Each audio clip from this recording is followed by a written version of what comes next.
All right, getting things set up here. 1 second. 1 moment. Getting things set up.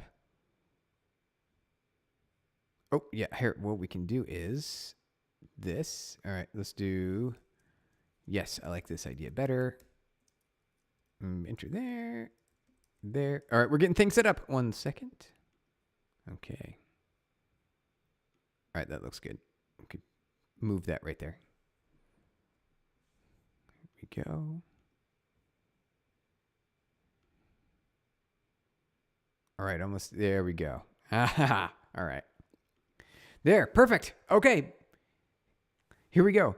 We're going to use Google Jules today. Google Jules has been around. I saw when I was getting set up with Google Jules. Hey, Ashford, hey, good to see you. We're using Google Jules today. Check this out. Google Jules, I had no idea, has been around for more than 2 years already. Isn't that crazy? This is a coding agent, something that, Codex and OpenAI, they're like, look, we came out with this really cool new thing, this new technology, this Codex that lets you run essentially Codex or Claude, like a CLI, a coding agent CLI. What's up? Hey, we're just going to hang out today. We're going to use Jules for the first time. This is going to be, I've never used it. I have used Codex, which surprisingly just came out. Not Owen, hey, how's it going? Jules looks pretty cool. I'm not sure what it does that makes it notably more asynchronous. Yeah, it's because it says it right here. It's like an asynchronous coding agent here at the top of the screen. You can see it's right there. It says asynchronous coding agent. We're like, all right, let's see. I don't know what makes it any more. I think the idea is it basically runs everything in a container in the cloud for you. That's kind of the idea. It's something like Claude Code. It's exactly like Claude Code, but you only use a web browser. So it's purely web browser, and then you interact through it, and you save data over into like a GitHub repository. Like as you can see here, we've got a GitHub repository set up, and I gave Jules access to it. Yeah, so that's the plan for today. We're going to try it out. I've never done it before. And what's crazy is Jules has been around for 2 years. And that is just mind-boggling to me that Google has been that far ahead of the game. And yet we're like, oh, hey, Claude Code came out. Let's just try that. But I'm just surprised at Jules. So we're going to actually get started. It gives you this interface. So basically, you sign up, you click the buttons. It sends you through an OAuth style workflow to connect your GitHub repositories when you use Google Jules. And it says Jules tackles bugs and small feature requests and other software tasks. Direct export to GitHub.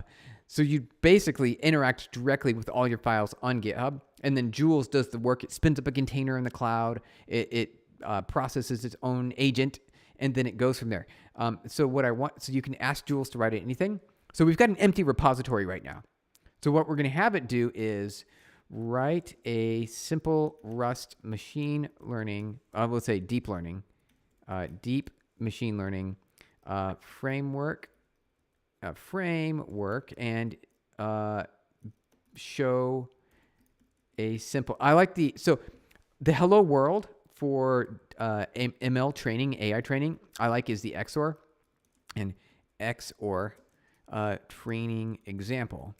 The framework should have stochastic gradient descent for training phase, and let's see what else. I probably several activations phase, and then let's do like 10.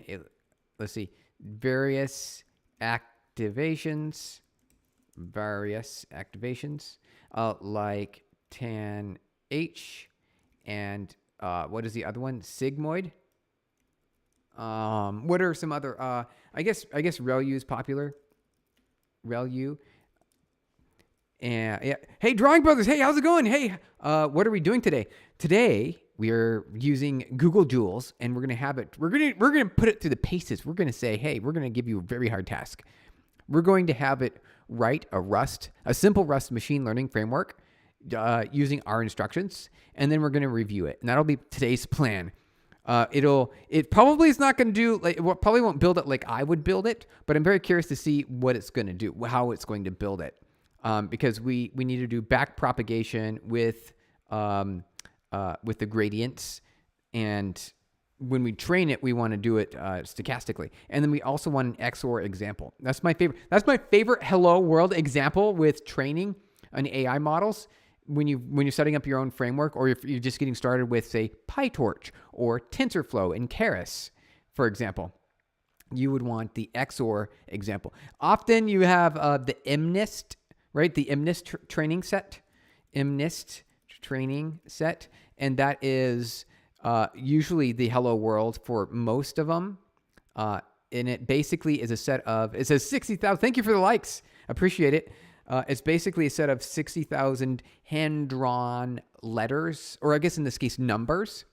And then you can use an AI model to sort of view it, and you can use all sorts of different models, like a CNN or vision transformer model, or just a basic deep learning model with a simple input and no attention. You could do all sorts of things, and you can make a pretty good model from this data set using any kind of AI architecture that you're looking for. And it's small enough to run on a CPU, for example. So that's why it's usually the hello world for most cases. But I like even simpler. I like to keep things simple.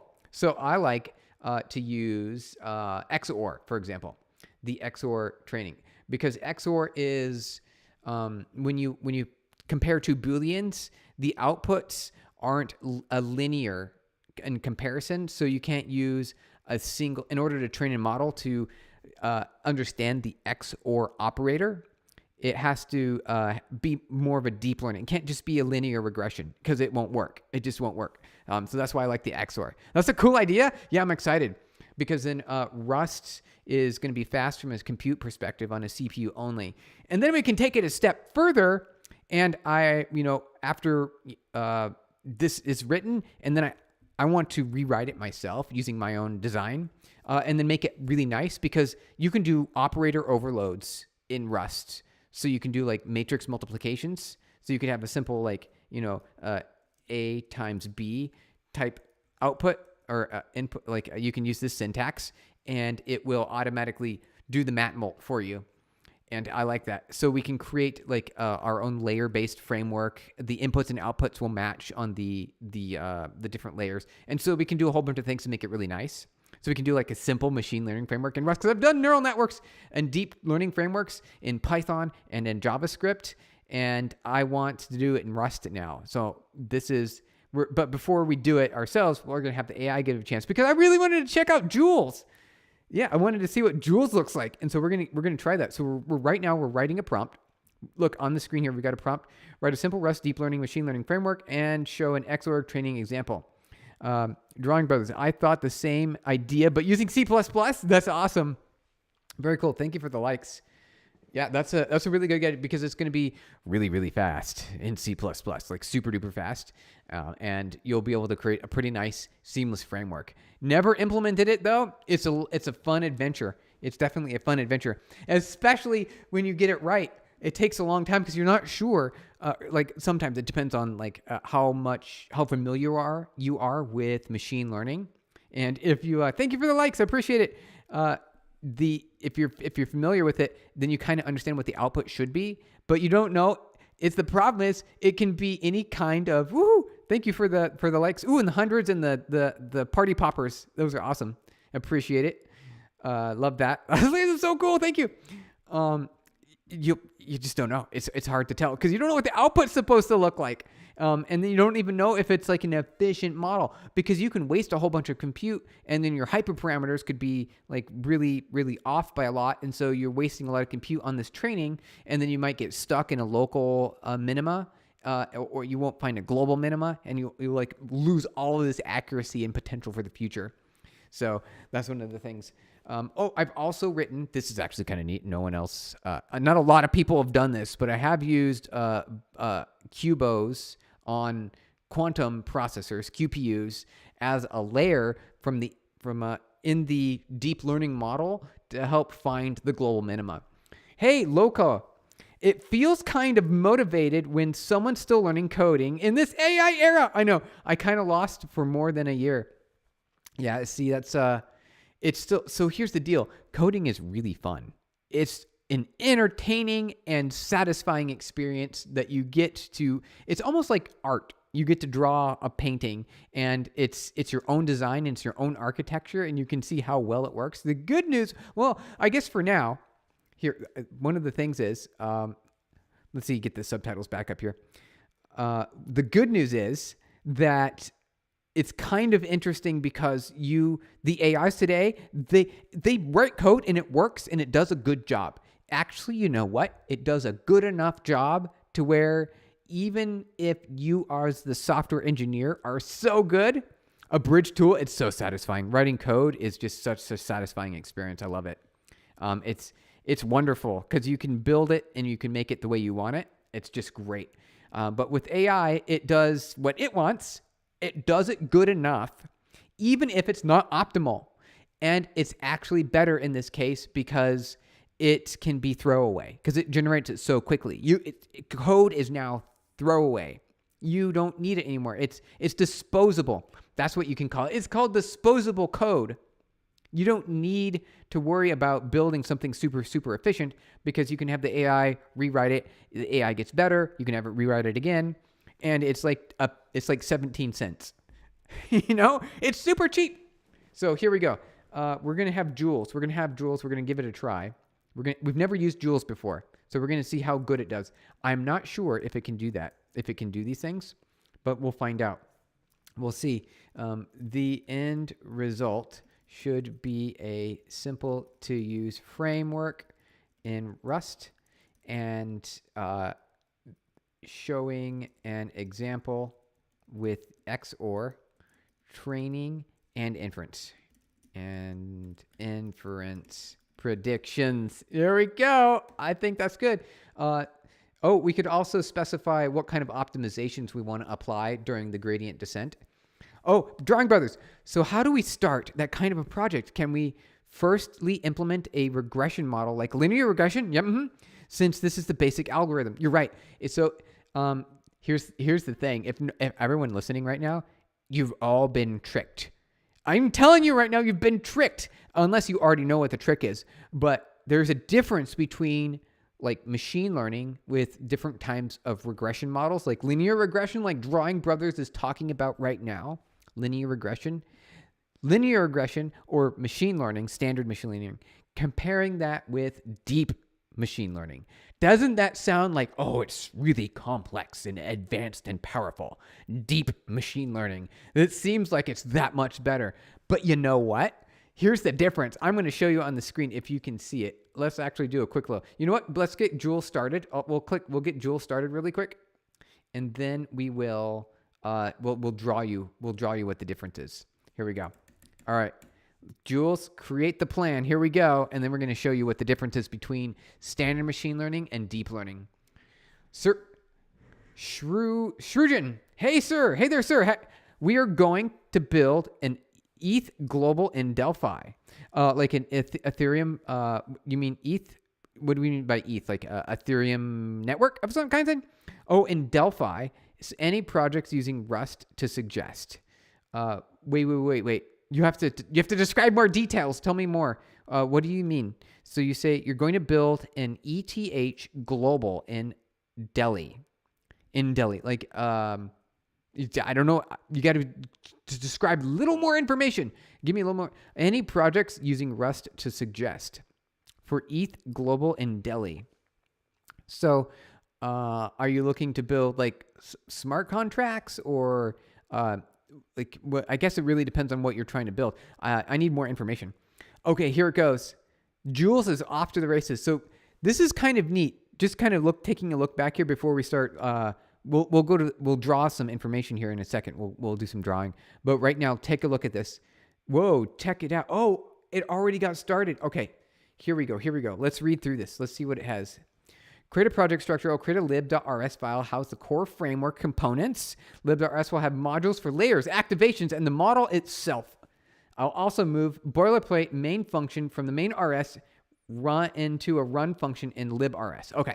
Implement activation functions. I'll create the activation. It also needs the derivatives. So it might be, we'll see if it adds that information as the derivatives. So it's got the activation functions, but I don't know. We'll see if it has the derivatives of those because you need those for backpropagation. Implement layers. I'll create layers modules. This will contain the layer, trait, a dense layer implementation, which is your standard layer, which is just basically matrix. That's all it is. It's just a matrix, like a 10 by 10 matrix, for example, is dense layer that handles the weights and bias. Oh, and it also has a separate matrix for the bias, which is a one-dimensional array on the so you've got a two-dimensional array with the weights, so it's like a 10 by 10. And then you have a one-dimensional array with maybe 10 elements deep. So the 10 by 10 will be 100 elements in the weights, and the biases will be 10 elements. And that's used to offset any of the of the positions of the output from the coefficients. There's a whole bunch of like math words in there, but you don't have to worry about it because really you're just doing array math. It's just array math. Tommy Grizzo, this is good stuff. Thank you. Appreciate it. This is we're walking through artificial intelligence, the beginnings, the things that you need to know in order to write your own machine learning framework from scratch. This is really exciting. I like it. We're also going to use Google Jules for the first time to at least get us started to see what it comes up with. So it's going to implement the model, create a model module with a sequential model. Oh, so it's going to stack the layers. Oh wait, did it? I didn't. I didn't mean to approve the plan. It just approved it all on its own. I didn't click the go button. I swear, you saw on the screen, I didn't click the go button. It just went for it, didn't it? There must have been a timeout or something. A bridge tool, FYI, ETH Global is hackathon in Delhi. Oh, thank you. He's asking for ideas for a project. A bridge tool, thank you. Okay, ETH Global is a hackathon in India, it sounds like. In Delhi, in the city Delhi. He's asking for ideas. Okay, building a model right now. I'm going to look on. Excellent. Very cool. Let's see here. So, let's see. Let me double check here really quick. So Sirajan, any projects in Rust? Yeah, I definitely, it might be kind of interesting to get some machine learning going with Rust, like we're doing right now. I think there'd be some interesting projects there. But you can build something with WASM, right? WASM. Yeah. Or, well, the subtitles are going to have trouble with that. But WebAssembly is what it is. WebAssembly. And you can compile Rust to run in the browser to do something. So you might be able to do something like you can do some extra advanced training there. That actually works really nicely. So I'm trying to think of it. You can also build games and game engines in Rust, so that's kind of neat. You can have an AI do that. I wonder if ETH allows you to use AI agents during your coding session. It probably does, I'm guessing, because it's the modern approach now, right? Drawing Brothers, end of that's mathematics. Why do people say that's AI? It's just probability. You're totally right. This whole thing is it's a trick. It's all about probabilities. It's 100% probabilities. You're totally right, Drawing Brothers. There's no intelligence in there. There's not really any intelligence. So it's literally just creating a path that makes an outcome decision based on what do you call it? Sort of I guess, is it a wave? No, it's a 3D mesh, right? It's a multi-layered 3D mesh that represents the coefficients that go into creating a probabilistic output and it's not really AI, but it works pretty good though, doesn't it? It does a pretty good job, I say. It's just probability. It feels like intelligence. It does feel like it is. And let's think about the human brain really quick. Okay, so the human brain has a similar structure to what we're like representing in AI, right? You've got all these like neurons and synapses, and there's an array of them. Like what is it? 100 billion? Is it? I think it's 100 billion of them in your brain. And you can kind of think of each of them as data points for data storage, but also at the same time, they can be used as a feed-forward neural network. So they're coefficients and they're data storage, and there's activations as well, which helps you perceive the world in a way. Yeah, WASM, heard of it? Cool. WebAssembly will surely make use of it. It's really powerful because you can build really like build games in the browsers more efficiently, like a Rust engine. So let's take a peek here. Let's see what it's doing. Jules it's off to the races. Like it's just going. It's taking over everything here. I'm just kind of curious, and it will verify and complete to ensure the Excel example trains correctly and produces the expected output. Okay, cool. So it's going. LSR Rust framework. Okay. It's created the project structure. It's done a lot of things already. Well, we've been talking. It's just been working away here for us. This is kind of neat. Right. It's got the losses. So it's doing mean squared error. Okay. So MSE, it's going to do mean squared error for its loss function that is used as the calculation when you ask a model a question. It will give you an answer, and the answer will be wrong. And so you can use MSE to see how wrong it is. And then you take that delta and multiply it by a fraction, which is the learning rate. And then you apply through back propagation the changes of that need to go into the coefficients of the parameters of the model. Have you used 3JS? 3JS is really cool. So that uses the WebGL framework in Chrome and Safari and Firefox. It allows you to access GPU hardware accelerated graphics. Hey, Apex for Facts. Hey, how's it going? Good to see you here. Hi. We're using Jules today. Google Jules. If you've never heard of it, it's an AI agent that runs in the web browser, and it does your work for you. It's kind of like Claude Code, and it came out before Codex. It came out before Claude Code. It came out before all the agents. I'm just surprised that they've had this for 2 years already, and it probably was been longer. They probably had this for long. Google probably had this for longer, and they just didn't release it. Is this vibe coding? It is, because I'm not doing anything right now. Oh, sweet. It's ready for review. Check it out. It looks like it might be done already. It might already be done. It took 8 minutes. Google Jules says it took 8 minutes. Let's see. What are my options here?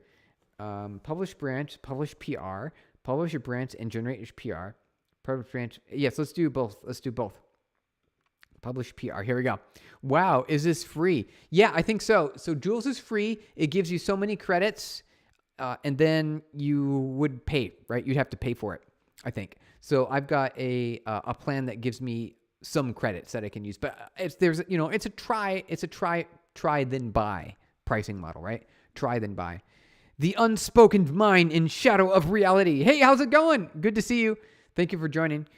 Successfully created the pull request. All right, let's check out. Let's see what it did, you guys. All right, our last project was File Rug, a voting system project using the Filecoin. Oh, that's a good idea, as storage, so that to identify potential rug pull was our objective by voting on meme coins or scam coins. That's a great idea. That's actually really powerful because it's a ledger and it's uncorruptible. So that's a really good idea. That's amazing. Good job. Good project. That's a really huge project. That's awesome. Plashless. Hey, Plashless, good to see you. Is it Claude Code? This is Jules. This is Google Jules. Check it out.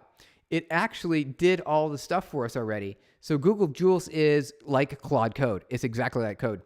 Apex for Facts, have you heard of Tray? Let's find out what that is really quick. TRAE. What is this? What is Tray? Your AI code editor. Check it out. We're gonna pull this in here really quick. We'll load this up for us. We'll see what it looks like. What does it look like here? All right. Pulling it up, getting things going. All right. Okay. Tray, collaborate with intelligence. Smart way to build with AI. Okay, so is it like what? Actually, I can't tell. I have no idea what this is like.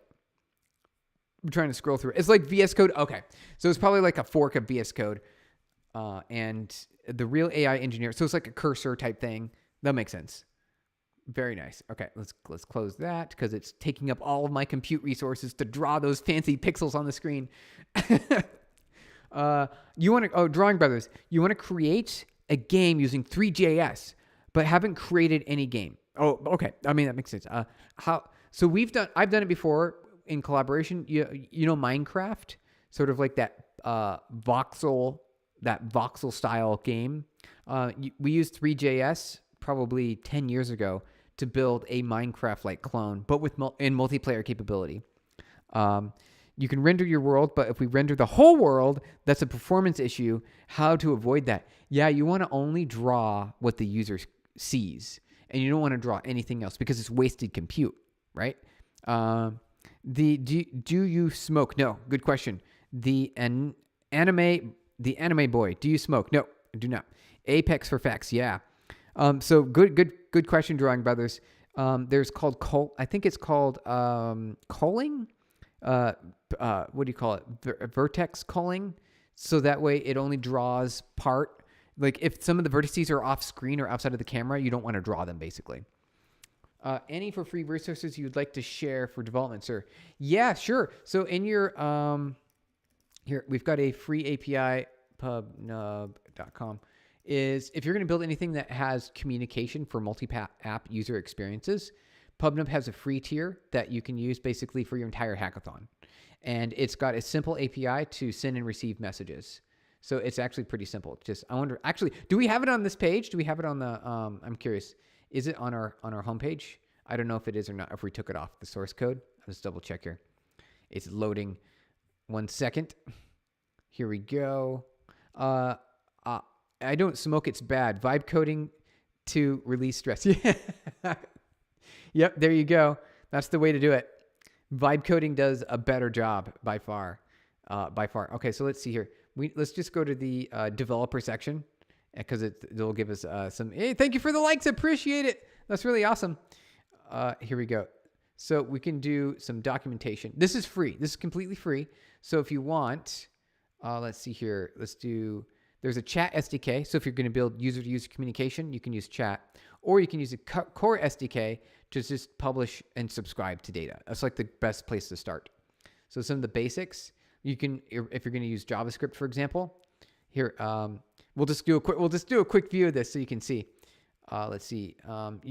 You create your account, which is free, and then follow these steps. Initialize the SDK, and then you can add a listener to receive messages, and then and you do that through a subscription, and then you publish a message.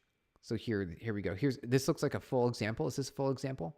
Almost. Okay, so you bind to a send button on the page, and then you publish the message. And the function up here is, here's your message. And you say pubnub.publish, and then you can give it a message, and then anyone listening on the other side and would receive that message. It could be like your phone, it could be another browser, it could be a server, it could be whatever. And it's really that simple, and it's free. So it'll work for your ETH hackathon in Delhi. Let's see. Sir, please share links. Oh, yeah, good. Okay, thank you. I will share the links for you. Here we go. Let's share the links. I'm going to put that into the chat there so you can have access to that for you. Free communication APIs for you. And guess what? So powerful. We have a data center in Mumbai. So you're going to connect to Mumbai from Delhi. You're going to have like 10 to 30 millisecond latency. 10 to 30 millisecond latency. End to end for sending messages. That's so fast. It's amazing. Yeah. Jam Poster, hey, another project. What is the name of this project? Okay. Another day, another project. You got it. So what we did was we're doing Rust artificial intelligence. We're going to do a Rust deep learning framework. We used Google Jules for the first time because we wanted to try it out. Thank you, sir. Absolutely. Yeah. Happy to help. 100% free. Use it for your entire hackathon, and you will connect to the Mumbai data center to give you a really fast network communication completely for free. And the top 10 apps in the App Store today, they all have built-in communication capabilities, like multi-user chat or order delivery, or even TikTok with the likes and the multi-user experiences. That's what PubNub does, and that's what you can use here to create those experiences. You'll be able to easily create those. And we have an MCP server. So if you want, you can npx install the PubNub MCP server. Here, check this out for your hackathon. So do PubNub MCP.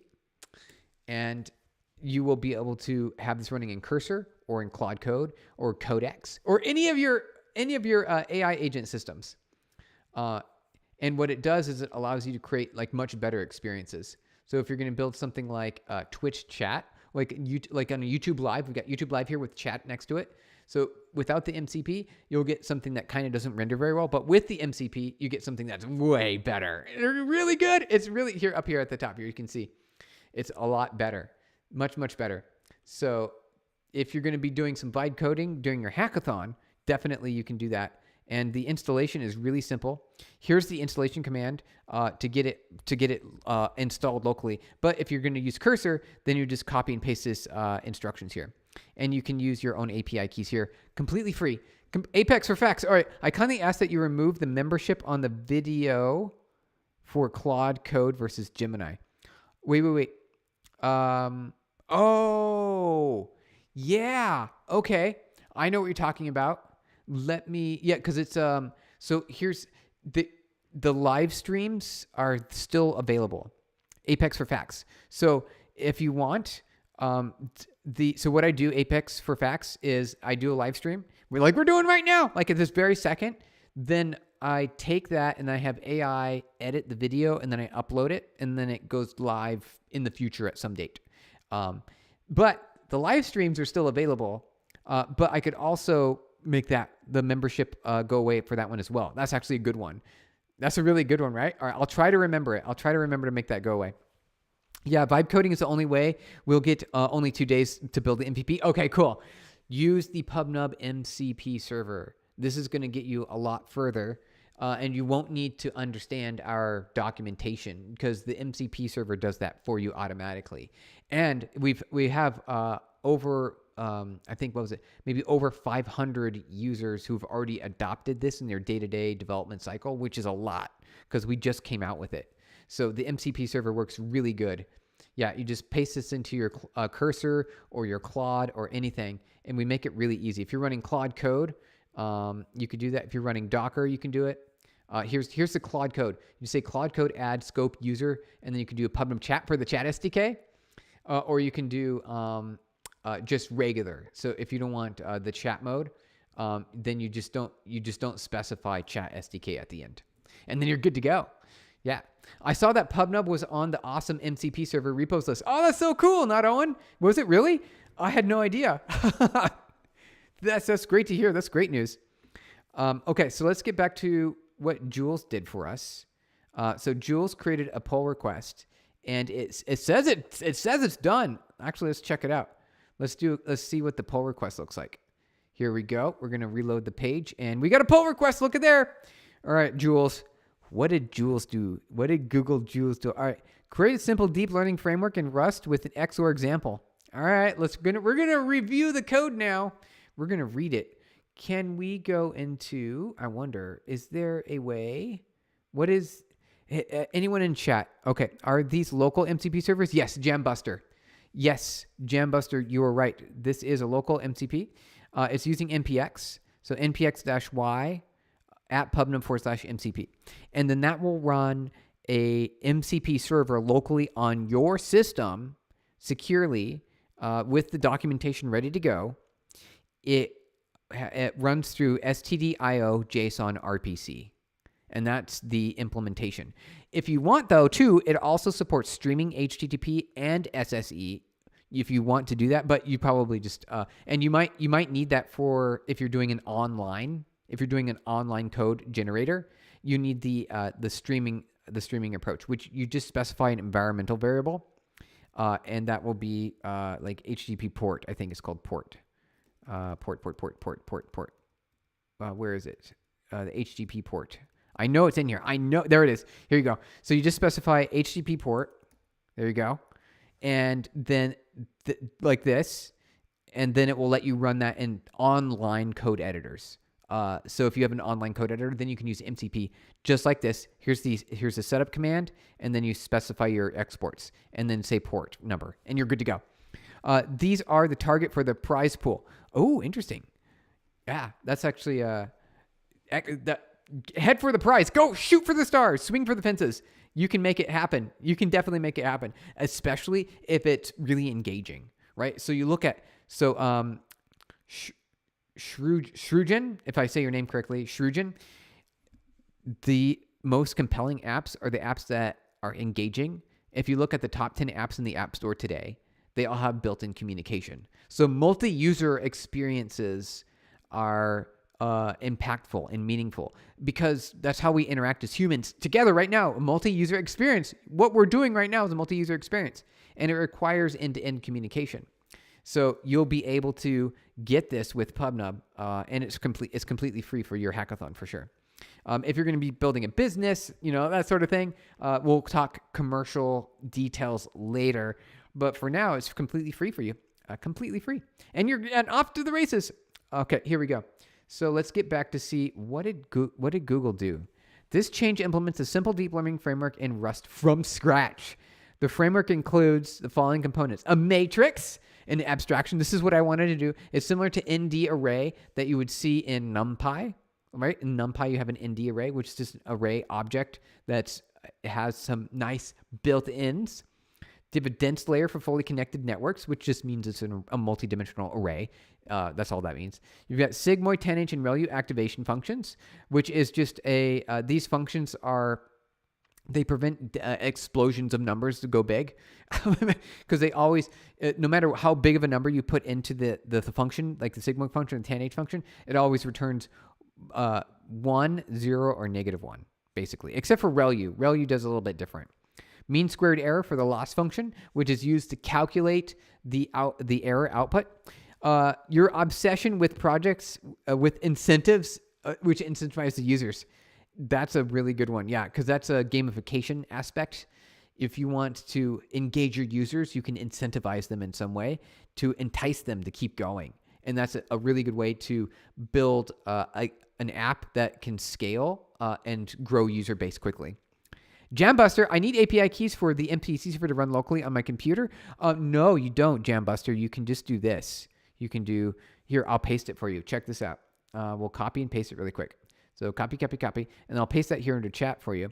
You can do it like this. You can say demo, all right? Oops, I did it wrong. Let me type that again. Can I edit this? Is it possible? No, I can remove it. Here, I'll remove it really quick. Okay. We'll do this. We'll say demo. You go like this, demo, and you can say demo. Subscribe to pubkey, your sub. Yep, here we go. Export PubNub publish key, and then just use demo. There we go. Demo space pubkey demo subscribe key. Here we go. Paste. Okay, I think there we go. Perfect. It kind of like that. So you just say demo. That's all you have to do. But then you're gonna be, all of your data will be publicly available. So be careful. That's one of the drawbacks of using the demo. It's better to sign up and just get API keys directly. So you just go to I think it's called admin.pubnub.com to sign up, or just go to pubnub.com and you can sign up for API keys, and then you get your own sandbox, your own dedicated sandbox. Otherwise, you could just use the demo keys, but then everyone has access to that data, so you got to be careful. All right, here, let's go back to Jules again. All right, so mean squared error for the loss function, standard gradient descent optimizer for training, a sequential model for stacking layers. Oh, cool. Okay, this is actually what we're looking for. Let's see. And then it has Jules reporting for duty. I'm here to lend hand when you're ready to start a review. Oh, no way. It can do its own review. Wait a second. It can. All right. We have to try that out. You guys, we have to try that out. We have to see. Let's have it review. Let's have it review PR1. We'll have it review pull request 1. Okay. Here we go. Okay. Review the code in PR number 1. Let's see what it does. You guys. I'm actually kind of curious to see what it'll do. It's going to review its own code. Easy Edits X2S. Hello, I'm back. How are you doing? I'm doing really good. We're playing with Jules today. Google Jules. If you never heard about it, it's an AI coding agent, and it's been out longer than all the other ones. And it's just kind of crazy that Claude Code got popular, Codex got popular, and there's Gemini now, which is a CLI, but Jules has been out for longer than that. I'm just surprised that we haven't been using it as much. So we're giving it a shot today. We're seeing how it goes. And it's done a good job. Actually, I haven't read the code myself. While it's making its own code review, let's see if we can, let's read the code itself. Let's see what it came out with. All right, so we've got our cargo TOML activations. Oh, sweet, it implements it. Oh, look at that. It's mapping over the elements and then activating each of the parameters in the array. Is it so? It's one of the first AI coding engines. It seems like it. It does, because when I was signing up, I saw that their GitHub OAuth key, was created 2 years ago. It was created more than 2 years ago, which tells you what they were planning all along. These goals. So I'm actually kind of surprised that it's not more popular because of how far it's come. Okay, so it implemented the derivative. You guys had implemented the derivative. Yes. All right, we didn't even have to explain it. Isn't that crazy?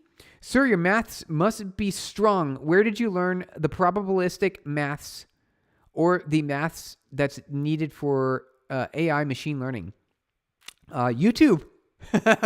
Isn't that crazy? I learned on YouTube. Though it's in 2014, there weren't a lot of options in 2014 for really getting into deep learning, and it required reading more paper, more documents. But YouTube has all the answers now. You don't have to read anything. You just let someone talk to you, and you can learn it. So that's how to do it. Also, just doing it yourself. Jambuster, thanks, Stephen, but I know another project that gives you the freedom to run local servers like ngrok.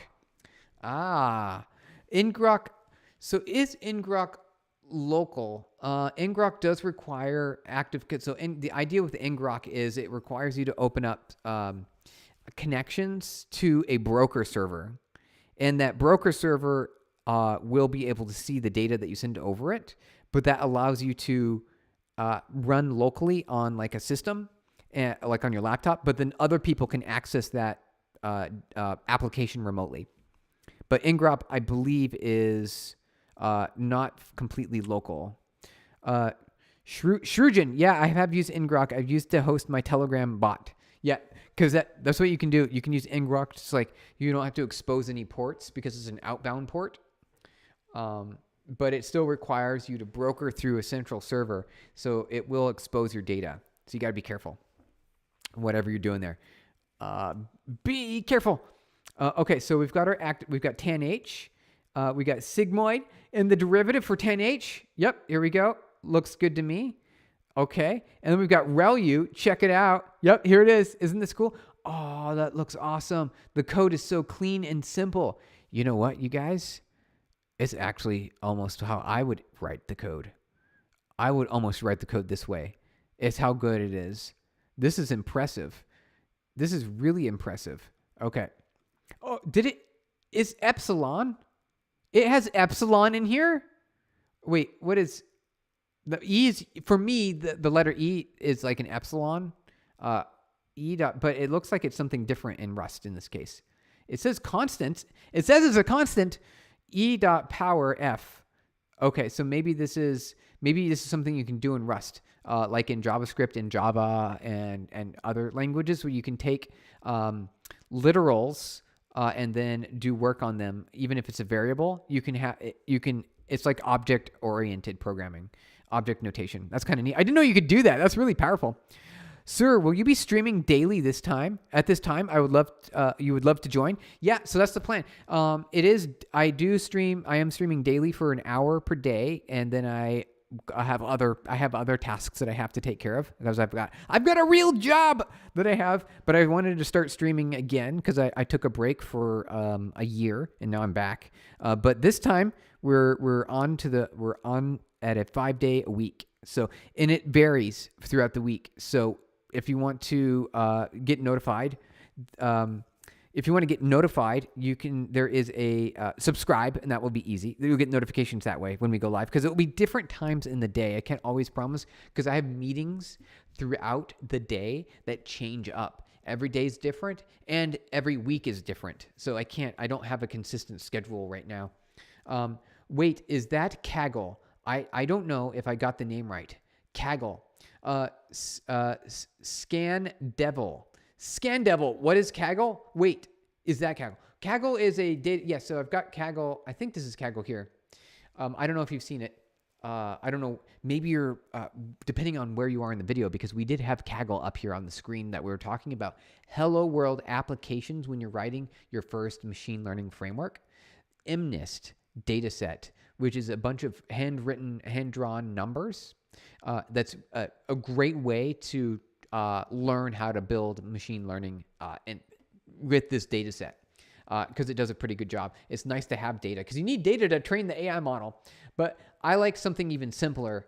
I like the XOR operator to be trained, because it's a nonlinear operator that can't be trained through normal linear regression. The XOR operator requires deep learning. So just the XOR operator, which, as if you're familiar with it, it's just like a caret symbol. It's like Shift 6 on your keyboard. Shift 6. It's the caret symbol. It's like a triangle. Kind of like a little mini. Well, it's like the top part of the triangle, like the little mini part. And that is an XOR operator. I like to use that as my hello world. Because it's just simple, and it doesn't require any data, because you can synthesize the data and you know what the output is. It's deterministic. Mamlok, hello, I'm new here. What's the topic?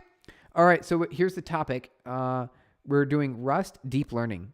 So we've got Rust deep learning, and we're also at the same time, we're using Jules, which is Google's online coding agent that has been out for more than 2 years. Isn't that crazy?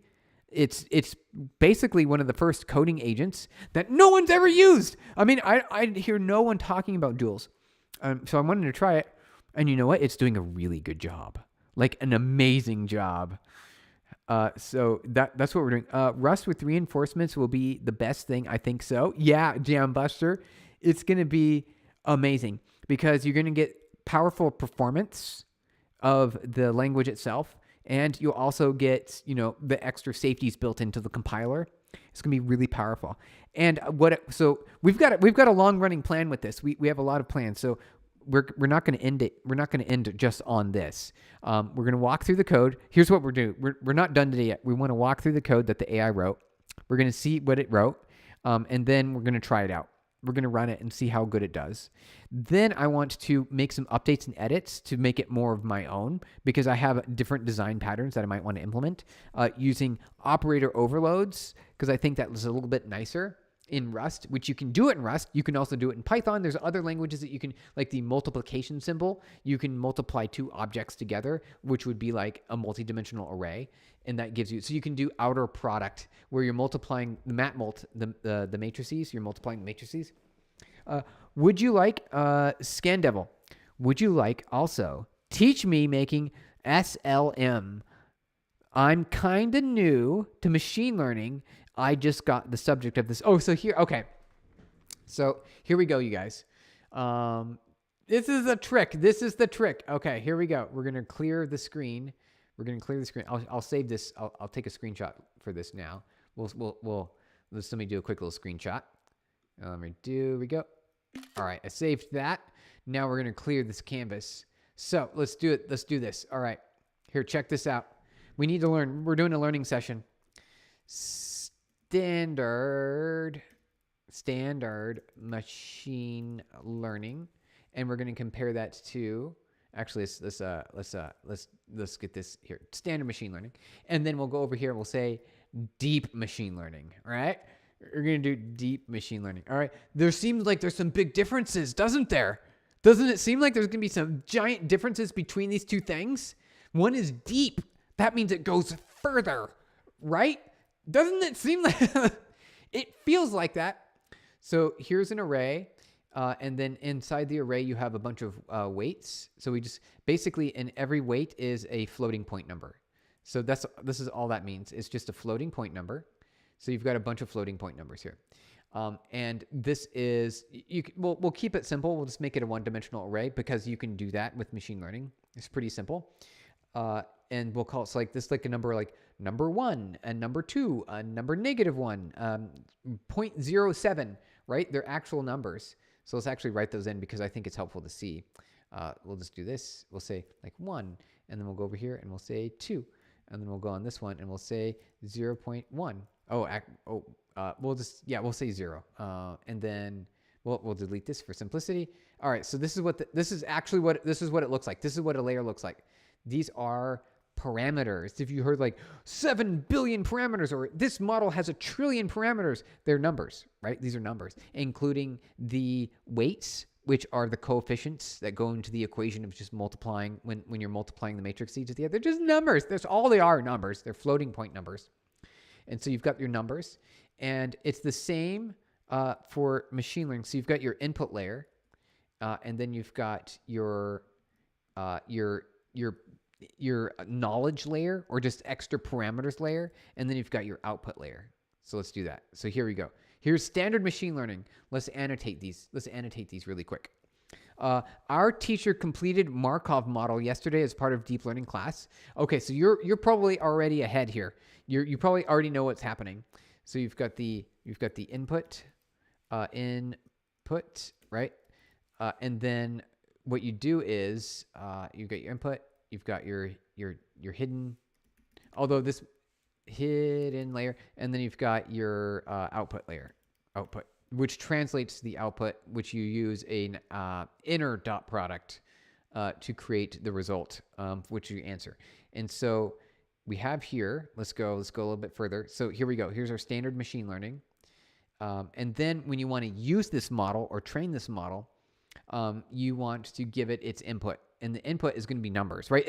All of this is numbers, but it's all represented as numbers, whether it's a picture, an image, a video, text, user input, photo sensors, like other like heat sensors, anything has to be a number. So you just can convert it to a number. It all is easy to convert to a number. It's really simple. And so you've got your input layer here, and we'll just say like it'll be like the number 7, for example. And then you do a map mult on that, right? You multiply each of these map mult, just multiply the numbers, and then right, and then it creates a matrix, and you're doing basically it's 7, and then coefficients are 1, 0, and 2. You multiply those, and then it gives you another array, and then you do the same thing with the output of that array to this next array. So we'll just kind of like make it a little bit easier here. We'll just visualize this a little bit better. And then once we did this, I'll show you what deep learning looks like. You'll be like, hold on a second. That's what deep learning is? And you'll feel like you've been cheated this whole time because it sounds like it's really advanced. And so you do the same thing here with this, and you just multiply, and then you do the same thing again, and you multiply. And then you get this output, which is, it's going to represent some other number. It doesn't matter what the numbers are because you can train the model to be anything on the input. You can train it to be whatever you want on the output. So it could be a binary classification model where it says you want the output to be, if it's an odd number, then the answer is 1. If it's an even number, the answer is 0. And then you can have the model learn that odd numbers and even numbers. Isn't that cool? And then you can pass in these numbers, and then it will know to identify an odd and an even number. And you've just trained your own machine learning model that understands how to identify any number as odd or even. Isn't that cool? So yeah, that'll be like odd or even. Odd or even. Something like that. Yeah. So that'll be like the output. And check this out. So that's standard machine learning. All right. So we got that. We understand what that looks like, right? So we got standard machine learning here. And then here's deep learning. Are you guys ready? Are you guys ready for deep learning? Are you ready for deep learning? Is it going to be that much more complex? I don't know. I think you already know what's going to happen here. I'm pretty sure you know what's going to happen. Here's what we're going to do. We're going to take this and we're going to copy and paste that. And now we're going to put some arrows in. And here we go, you guys. Check this out. Arrow. One more arrow. Here we go. Boom. That's it. Do you see what the difference is between the two? You see like what the difference is between deep machine learning and standard machine learning? They just added another matrix. They just added another layer. Isn't that crazy? You guys, this whole time you never knew, or you did know. You might have known already because this is a software engineering channel. We're talking about computer science. Also, up to what extent can I fine-tune a 4-bit model after quantization? I'm trying to do that for the 5.4 mini. You can. You totally can. It'll totally work. You just need to make sure, because the 4 bits isn't a lot for a floating point number. So if you're going to fine tune that, you might, and you want to keep it in 4 bits, then you just want to make sure that your hyperparameter, your learning rate needs to be high enough. Because if it's too small, then it won't be able to store the deltas, and it just won't work because you'll have overflow. So you got to be careful on 4-bit when you're doing fine tuning. So just make sure you have a high enough learning rate. You'll have to figure out what it's going to be. I don't know what it's going to be, but with the 4-bit weights, that's not a lot. So, because floating points can be like, you can train an 16-bit or even 32-bit or even 64-bit, right? So give it a lot of bits if you want. But here you go, you guys. Deep learning versus standard learning. This whole time you never knew, and you can just keep adding more layers. And so now you have got a question. Well, how big are these LLMs? The LLMs, the large language models. How many? Because they're deep learning, right? How many layers are they? Well, it turns out there's quite a few, but I'll just give you the answer. It's I believe GPT-3 or GPT-4 was something like around 92 layers. So 92 of these hidden layers. But there's more than just 3 parameters in them. There are like billions of parameters. So like a lot, right? There are a ton of parameters. That I'm on an RTX 3050 laptop. Okay, yeah. So show Q learning. I'm actually kind of curious, JB, what is Q learning? Q learning, what is that? What is Q learning? Q learning is a reinforcement learning algorithm that trains an agent to assign values to its possible actions based on its current state without requiring a model of the environment. Model free. It can handle problems such as stochastic random transitions and rewards without requiring adaptations. There's some pictures. Let's look at the pictures. I like to look at the pictures because they teach me how things work. Is Q learning reinforcement learning? Okay, here we go. And you can do it in Python. This is interesting. I want to see the picture. Show me the picture. All right, can you guys, we're going to zoom in so everyone can see the picture as well. Let's zoom in. We're zooming in. We're getting a little bit bigger here. Here we go. Is it big enough? I think we're big enough now. Okay. Input, like a photograph, a picture of an apple. It's a mango, right? Okay, so the model got it wrong. So the output was, it's a mango. The model got it wrong. Okay, so wrong, it's an apple. Here's the feedback, which you use your delta. So you want to do a loss function. You can do a lot of different varieties of loss functions. So MSE is a common simple one, mean squared error. It's wrong, it's an apple. You're off by this number. Noted, reinforcement response, it's an apple. This does not explain what's going on here.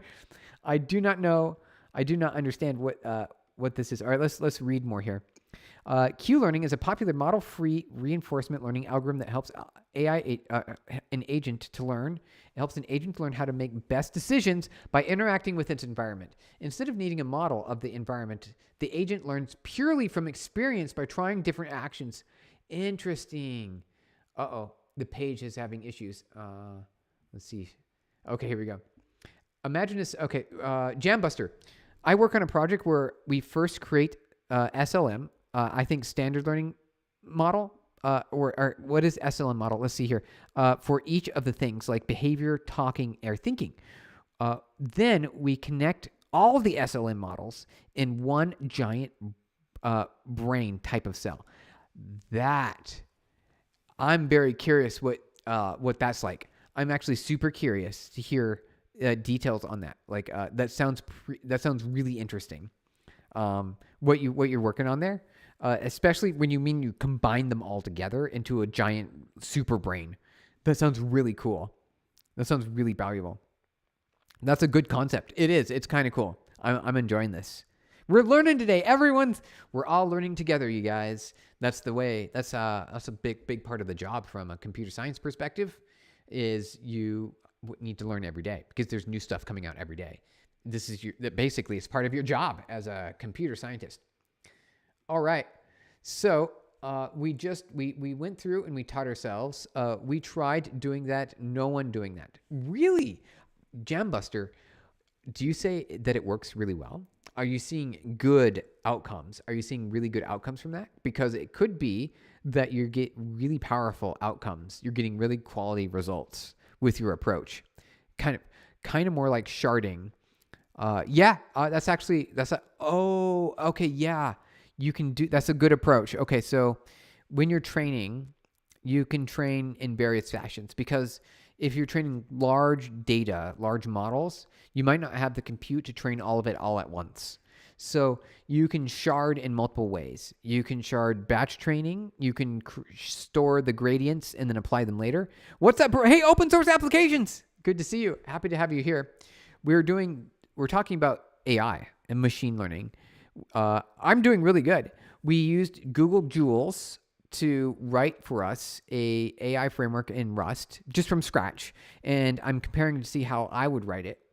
And it did a really good job. And it wrote minimal code. Look, it actually did a really good job. I think it only wrote like a couple hundred lines of code. It's so clean. It's super clean. It's just very satisfying to see this. Here we go. Let's see. I wonder if I can zoom in further. And here, perfect. Okay. So we walked through the activity. Good to see you, man. Yeah, absolutely.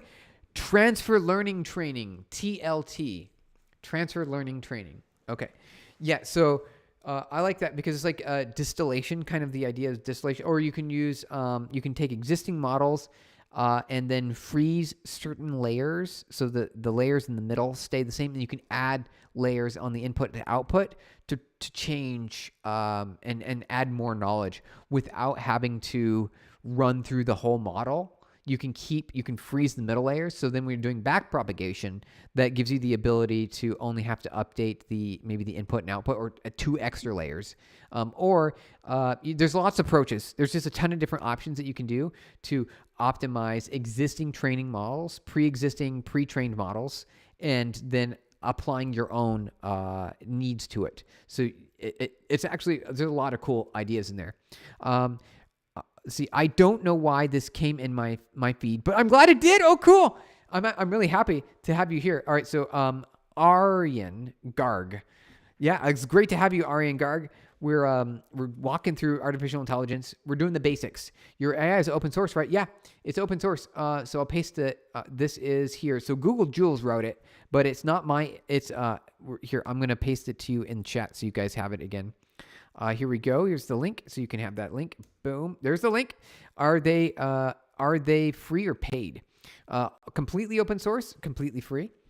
Google Jules is not open source though, but it is free. There's a free option. I'm currently using free. I've used 13 minutes and it's still working, so it's going fine. We had the AI write the code and then evaluate its code. So it did a pull request review. It did a PR for us, and it did a really good job. Actually, we haven't looked at the PR review yet. We're just doing the initial review. I very much love to see this. This is really great. So it's got an array of floating point numbers. F64, you guys, look at, we're in the big. So we were talking about earlier, we were talking about 4-bit weights. Look at these weights, 64 bits, you guys. These are really big. 64 bits per parameter. Isn't that crazy? Okay, so we've got a forward and a backward. So we can do that allows us to do back propagation for applying our gradients when we're in the training model, and then we got forward when we're doing predictions, and that works for the ReLU, for the tanh, and for the sigmoid, which is great. Okay, here's our layers. So we've got a layer, and then the layer's got forward, backward, and get output, which is interesting. I would kind of think that the get output would be available here, right? It seems like that's where you would get it, but it looks like it might be a helper function, some sort of helper function. Why Rust? Baldwin 4 official. This is the official Baldwin 4, you guys. Official Baldwin 4 says, why Rust? Because it's super fast, it's clean, it's got a really powerful compiler, and it's got the ability to give us some powerful concurrency safety capabilities that we can use for training.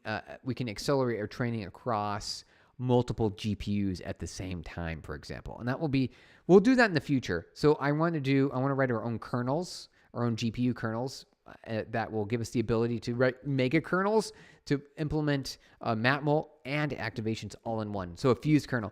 Oh, good night, sir. Happy you're learning with you. See you soon. Cool. Good luck at the hackathon. Good to have you here.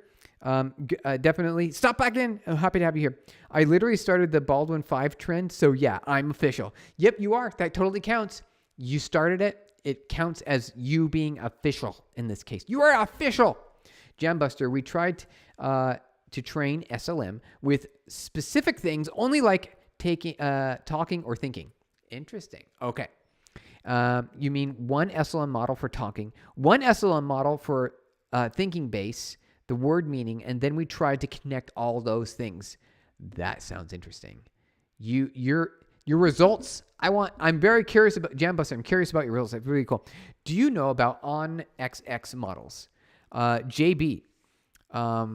Let's see. Let's check out OnXX really quick. ONXX. What is this? OnXX. Let's check out. I'm really curious about what is OnXX. Oh, that is a stock ticker, but it's also Open Neural Network Exchange. Wait, hold on. There are multiple. Yes. Okay. Here we go. Let's learn here. Open Neural Network Exchange is an open source format machine learning. Oh, models. Okay. So it's a format for storing the weights and the models, probably, like onto disk in a file format, which totally makes sense because it goes more, a machine learning model is more, thank you for the likes, you guys. Really appreciate it. That's so cool. In one model, can you give me any ideas about this because you are a pro? Pro-ish. Like, I'm pro-ish. I've been working. Unity supports Onyx. Oh, cool. Does it? Okay. So in machine learning models, Jambuster, I'll think about this real quick. I need to think about what you're describing because I'm really curious about your findings and your results when you've connected the two together. I think there's a lot of power. I think you can get a lot out of it. You might need like a third model in there to interpret the vision. So like your brain, you've got one model that does vision, you've got another model that does hearing, and you've got a master central control that interprets everything together. MCP server, or what are we doing? We're talking about artificial intelligence. We were talking about MCP earlier with the PubNub MCP, and you can easily grab that and install it into any of your coding agents. And now we're looking at let's see, what is it? Onyx. Yeah, the Onyx format. Keepers enable interoperability and portability, which makes it easy to move models from research to production. Oh, that's really cool. Okay. Yeah, because a model is more than just its weights and biases, right? It's more than just weights and biases. It's which is the numbers, right? The numbers in the matrix. It needs to know how to use those numbers in a matrix. When the activations, what does the input look like? Are there is there a transformer? What kind of attention layers do we have? Is it a CNN? Are we using filters, multiple filters in array for a CNN? There's just a lot that goes into it, right? So having it all in one file is really cool. That's really cool. Another account. Hey, I've built my own deep learning framework from scratch. Nice. That's what we're doing today. And called it Cobra. And it is hard and not scalable until I researched more about that until I implemented my own linear algebra backend with AutoDiff. That sounds really powerful. So another account, how far did you go? Did you do like a distributed compute training model where it can distribute the workload across multiple machines? Did you do it or from a concurrent perspective where you're using multiple hardware components on the box, like multiple CPUs or multiple GPUs? There's a lot of options in there. JB, in controller scripts. Okay. Let me see. Whatever you invent, brother, think about the future first. Yes. Yeah, JB, you gotta be and Jambuster as well. what you're building sounds really powerful. So you tried to train an SLM with specific things like just talking or thinking, and then you merge them. I think you need to create a third model that can interpret the results of those other two models. Like you've got a thinking model, you've got a vision model, you've got a like a word model or a talking model. I think you have to have something that unifies everything together. Hey, how's it going? Soro Sienu. Hey, how's it going, Soro Sienu? Good to see you. Okay, so let's see here. We just walked through the code on Jules, and let's see. It gave us a review. So let's take a look at what the review is. I'm actually kind of curious to see what the review is. So we'll go into conversations. It should have something here. I'm expecting to see something. Okay, is this it? No. Okay, I don't see anything, you guys. I don't see anything. It didn't do what I was expecting. Let's see. Let's actually walk through it. All right, ready for review. Refactor improved deep learning framework design. Let's see here. I tested the refactored code and verified it compiles. Let's see. Oh, so it did do some verification. I'm actually kind of, let's just check to see what it looked. Okay, here's what it did. I have reviewed the code. It didn't post it to GitHub, which is why I was confused. Open source applications. What I'm saying is AI is not supposed to be used in war, right? Oh, yeah. Because we all know what happens when we use AI in war. We've seen that movie before. We know what Skynet is. That's how you get Skynet. That's how you get Skynet, you guys. You got to be careful. We could be in trouble. We've seen that movie. We know what happens. Dystopian future. You got to be careful. We know what it's doing. All right. So suggestions for improvements. The sequential model is currently a vec dense, which limits the model to only dense layers. Oh, we can do a vec box dyn layer to allow different types of layers in the future. Interesting. That is kind of neat. So it allows you to do different kinds of layers, and then but also maintain concurrency safety. Activations. The sigmoid and tannate structs with the backward method recomputes the forward pass. Oh, during the back pass, it has to recompute the forward pass. That's a problem. It needs to store the outputs. Let's read to see what it says here. Baldwin, the official, but we need a safe and secure society. Just kidding. Yeah. We know what that movie is. We've seen it before. Jambuster, that's nice to use DL framework for small model training. Yes, it is. Even for PyTorch, right, which is libtorch, which is the C++ framework that PyTorch uses, is a powerful deep learning framework.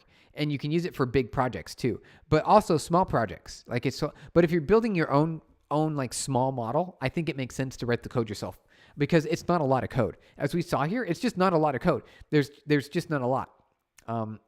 It's pretty straightforward. Another account.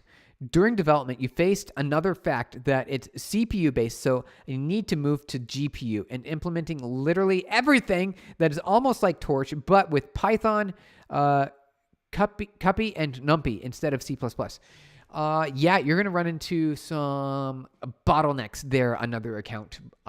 You need to be able to access the GPU in a way that is efficient because submitting work to the GPU is probably the slowest part of the communication of the AI training. You want to be able to submit work to the GPU, have the GPU run all of its cores on enough work, and then provide feedback back to users, back to the user space application that's running on your OS. And then you will know what to do next. So it's possible that you'll run into some bottlenecks by doing that. You got to be, you'll have to be careful. But guess what? If you just do, this is actually really cool, another account.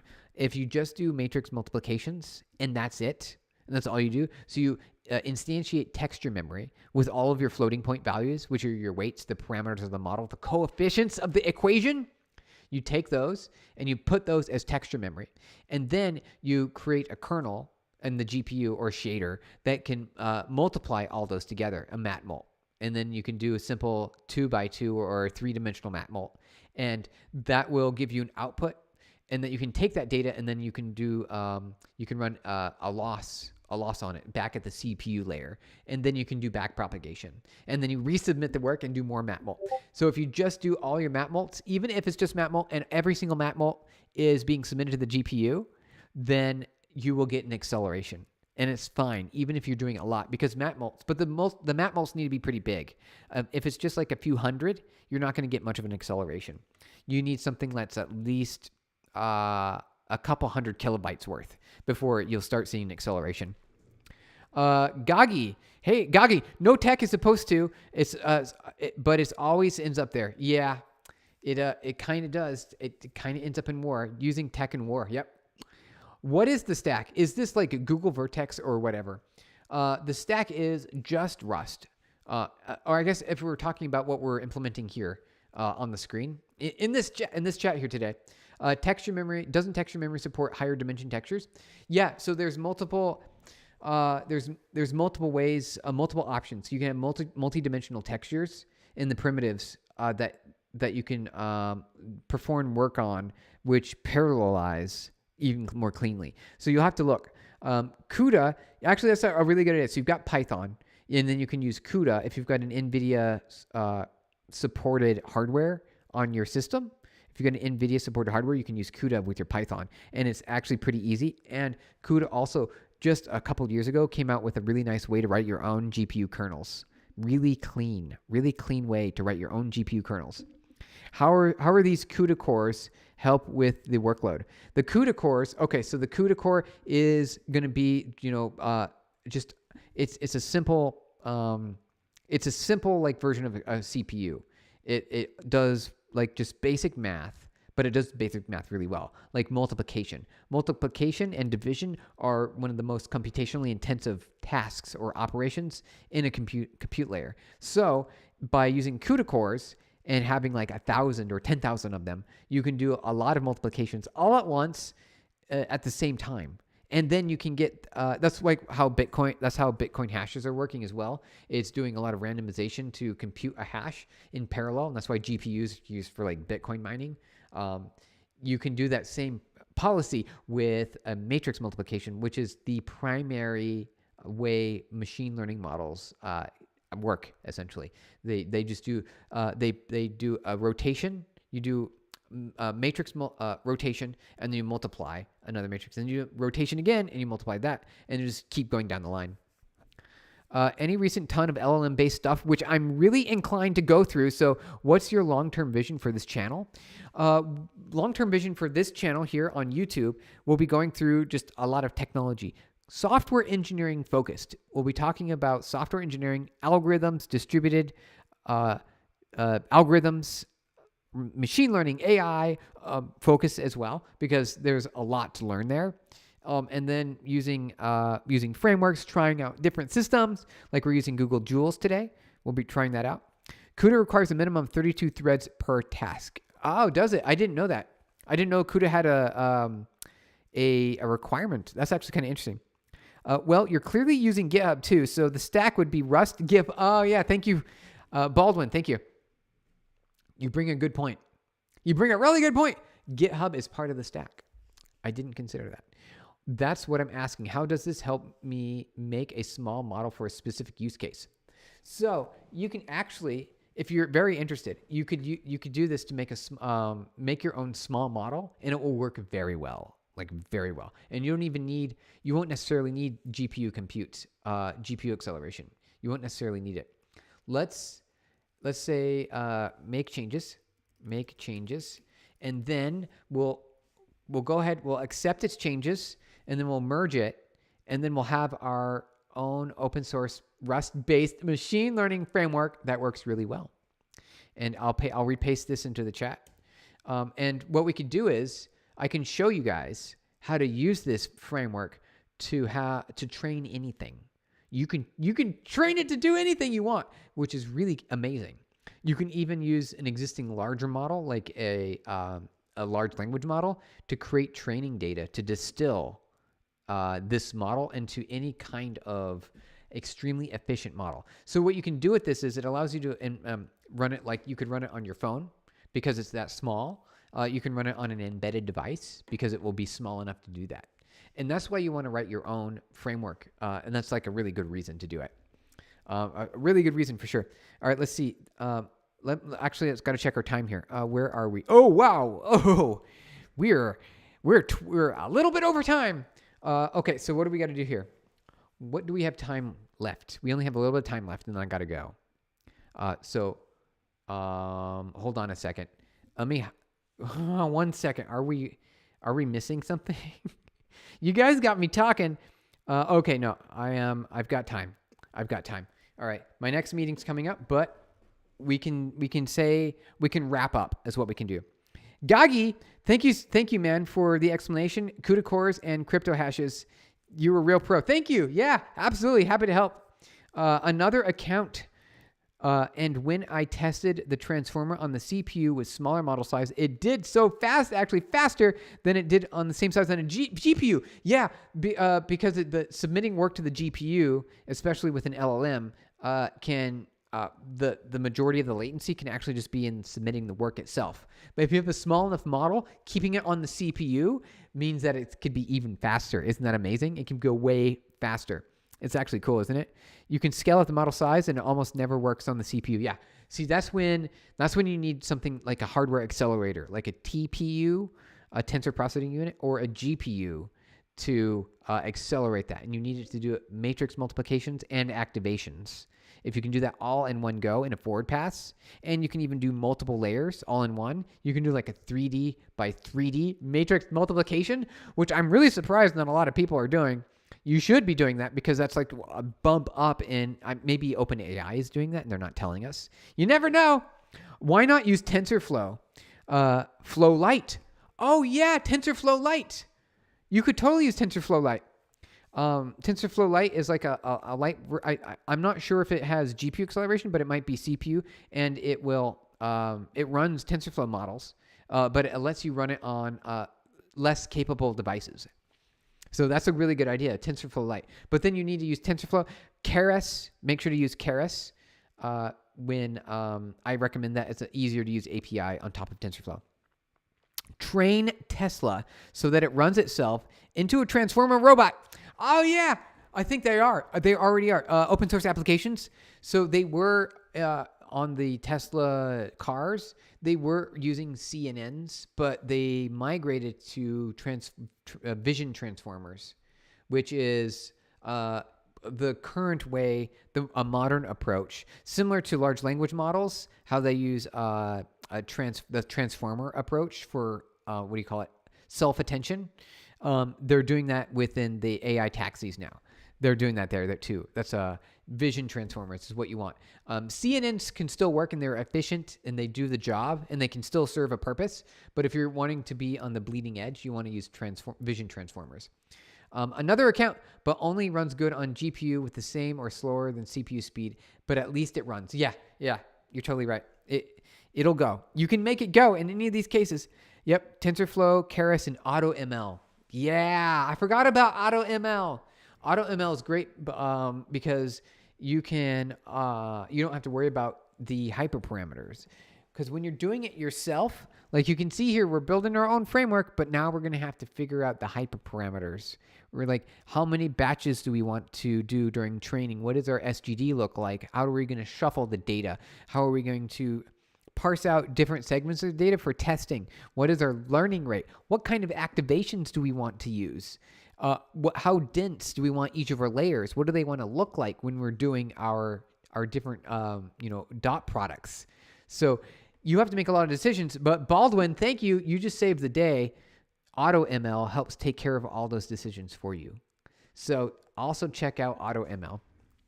So cool with emoji sunglasses. Soul be it. Okay. So I do got to get going, you guys. I have some stuff that I got to get prepared for. It was great to have you here. It looks like we had a good stream that had. Here's what we'll do next time. We'll get the code. We'll run it next time, which will be tomorrow. Okay, so Jules just connects to GitHub, right? Yep, that's what it did. So we got Jules here. we asked to do some tasks. I just submitted the refactored code. Would you please specify what changes, like all? So all. So I'm going to have it finish its work and then contribute the changes to this branch. And then we'll walk through the code next time. We'll see what it did.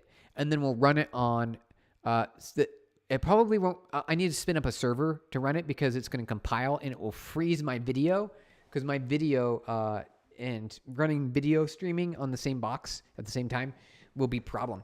Jambuster, I think CNN is the best puzzle solving. Oh, it is it? I mean, doing some tough things. You know, I hadn't even thought of that.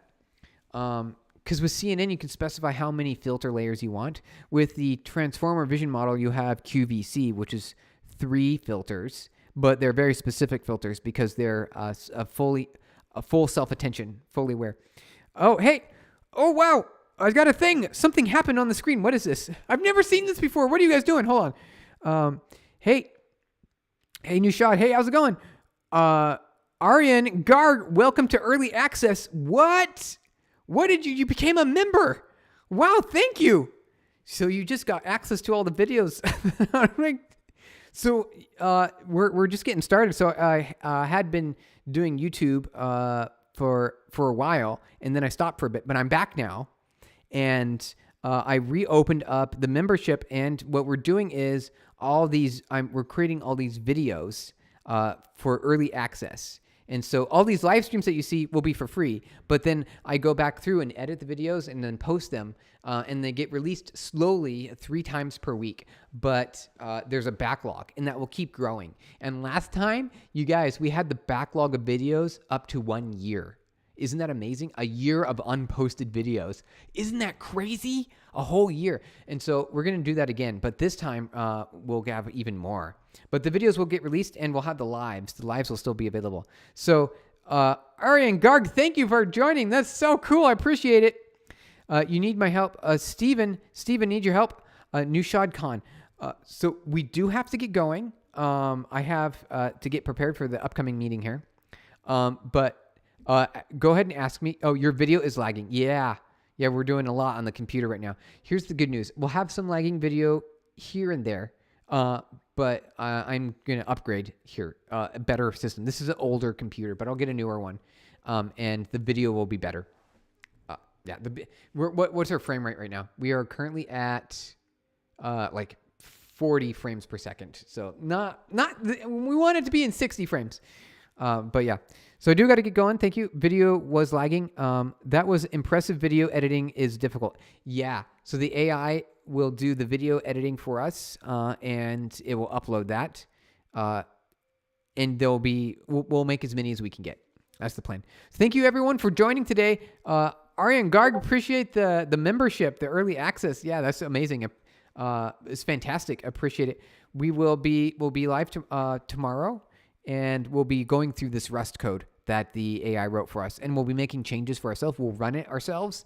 We'll see how it works. And then we'll see how to use it. We'll show you how to use basically your own self-written deep learning, machine learning model. And we'll show you how you can basically train it to do anything you want, which is really exciting. Yeah. Jambuster, thanks everyone, bro. See you. Bye. See you soon. Thank you. Also, we've got so I'm headed out here. I'm going to click the goodbye button, but we also have a Discord. Folks were asking us for the Discord.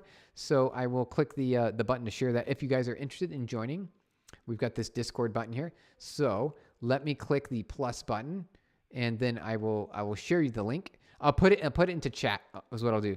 So what we'll do is we'll put that into chat after the stream ends. So thank you guys. Thank you for hanging out. I enjoyed it. Serendip. I was watching some of your shorts, and I think the AI editor is cutting stuff weirdly. Yeah. So I've made many improvements over a while, and some of the cuts aren't as good as they can be, but they're going to get better and better. It's already a couple of months out in terms of posted videos that have not been posted yet. So just over time, they'll get better and better. But yeah, that's the idea. Thank you guys. Thank you everyone for joining. I'm going to see if I can get the invite here. Here we go. I got it. Okay. Actually, we'll just copy it. The invite is good for 7 days, it says. So let's copy this. Copy, paste. Here you go. So if you also want, join the Discord, and we will be talking about different things. Basically, that's where you can ask the questions. Okay, so who was it? So I do got to get going here, but Nashad Khan, you said you need help. Use the Discord server. Definitely use the Discord server. Great. Looking forward to them. Excellent. Cool. Yeah, they'll be releasing on a regular basis. See you in Discord, everyone. Thank you for joining the live. We'll be back tomorrow. Have fun. Enjoy software engineering. All right. See you guys later. I'm clicking the stop button now. Bye, everyone.